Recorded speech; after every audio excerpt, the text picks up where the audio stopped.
মাত্র 11 বছর বয়সেই দুনিয়া ত্যাগ করে গেল ফাহাদ নামের একটি ছেলে। সামান্য এক বজ্রপাতের কারণেই চলে গেল দুটি তাজা প্রাণ। গুন্ডুরে তো গেছে ফুকগুলি পাত্র গুন্ডুরে তো যাইয়া গুন্ডুরা এরপরে মেঘ ধরছে, মেঘ ধরে এরপরে মেঘের হাত ডাক দিচ্ছে আসমান, এরপর ঠাড়া মারছে, ঠাড়া মারছে এরপর আগুন লেগে গেছে। একটা গাও আর একটা একটু হাসে আছে, এটার গাও হাট লাগে, দুটা মারা গেছে। আর একটা হাসপাতাল আছে, হাট লাগে একটু অল্প হিটা। জানা যায় 3 ভাই মিলে মাঠে গিয়েছিল ঘুরে ওড়ানোর জন্য, কিন্তু কে জানতো এটাই তাদের জীবনের শেষ ঘুরে ওড়ানো। ঘটনাটি ঘটে 28 এপ্রিল 2025 রোজ সোমবার। স্থান কুমিল্লা জেলার বরুড়া থানার পয়ালগচ্ছ গ্রামে।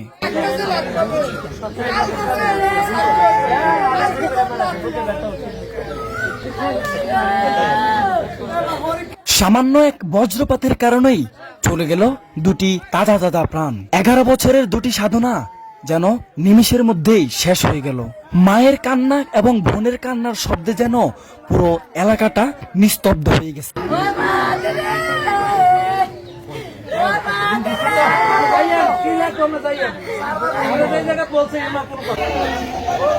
তো এতক্ষণ এখানে ওনাদের কাছ থেকে জানার পর যতটুকু বুঝতে পারলাম যে মোট 3টা বাচ্চা, তার মধ্যে একটা বাচ্চা হাসপাতালে অলরেডি ভর্তি আছে 24 ঘন্টার জন্য, আর 2টা বাচ্চা আল্লাহ ডাকে চলে গেছে।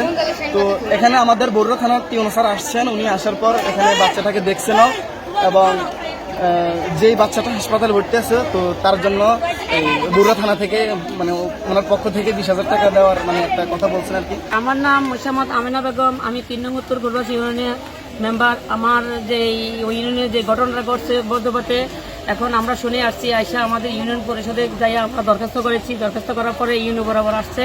আয়সা উনি বলছে যে অনেক জনগণের সাথে কথা বলছে যে আপনারা ছেলে সন্তান অনেক সতর্কভাবে রাখবেন, যাতে বজ্রপাত হওয়ার সাথে সাথে এদেরকে ডাক দিয়ে ঘরে নিয়ে আসবেন, যাতে বাতাসের সাথে কোথাও না বাইর হয়। এবং পাশে যে তাল গাছ, আগে তাল গাছে পড়তো, এখন তো তাল গাছ সব কেটে ফেলেছে। এখন থেকে তাল গাছ জায়গা জায়গায় রোপণ করতে হবে, কারণ এই তাল গাছের মাঝে পড়লে মানুষের রক্ষা হয়।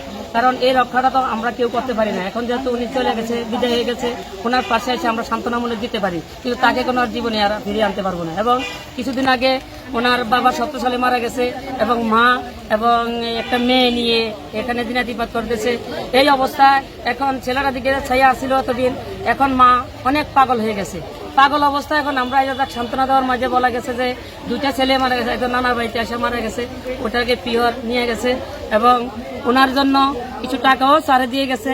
এখানে দিছে 20,000, ওইখানে দিব 20,000, ওখানে ট্রান্সফার করে দেবো চান্দিনা থানা। ওখানে থাকা মেম্বার এবং বরুড়া থানার টিউনো স্যারের কথা অনুযায়ী যতটুকু বুঝতে পারলাম, যখন বজ্রপাত হয়ে থাকে আপনারা চেষ্টা করবেন উঁচু উঁচু জায়গায় গিয়ে দাঁড়ানোর জন্য, কারণ বজ্রপাতগুলো বেশিরভাগ সময় নিচু জায়গায় নিক্ষেপ করে।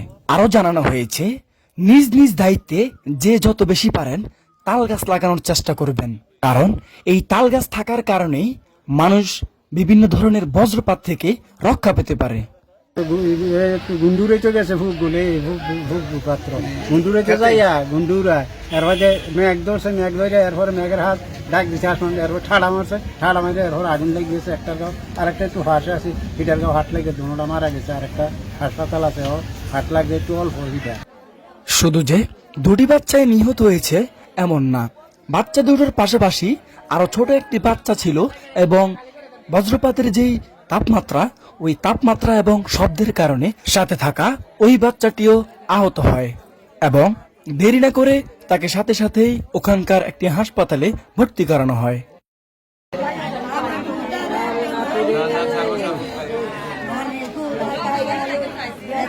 যতটুকু জানতে পারলাম, নিরীহ এই 2টি পরিবারের জন্য বরুড়া থানা ও টিউনো স্যারের পক্ষ থেকে 20,000 করে 40,000 টাকা প্রদান করা হবে।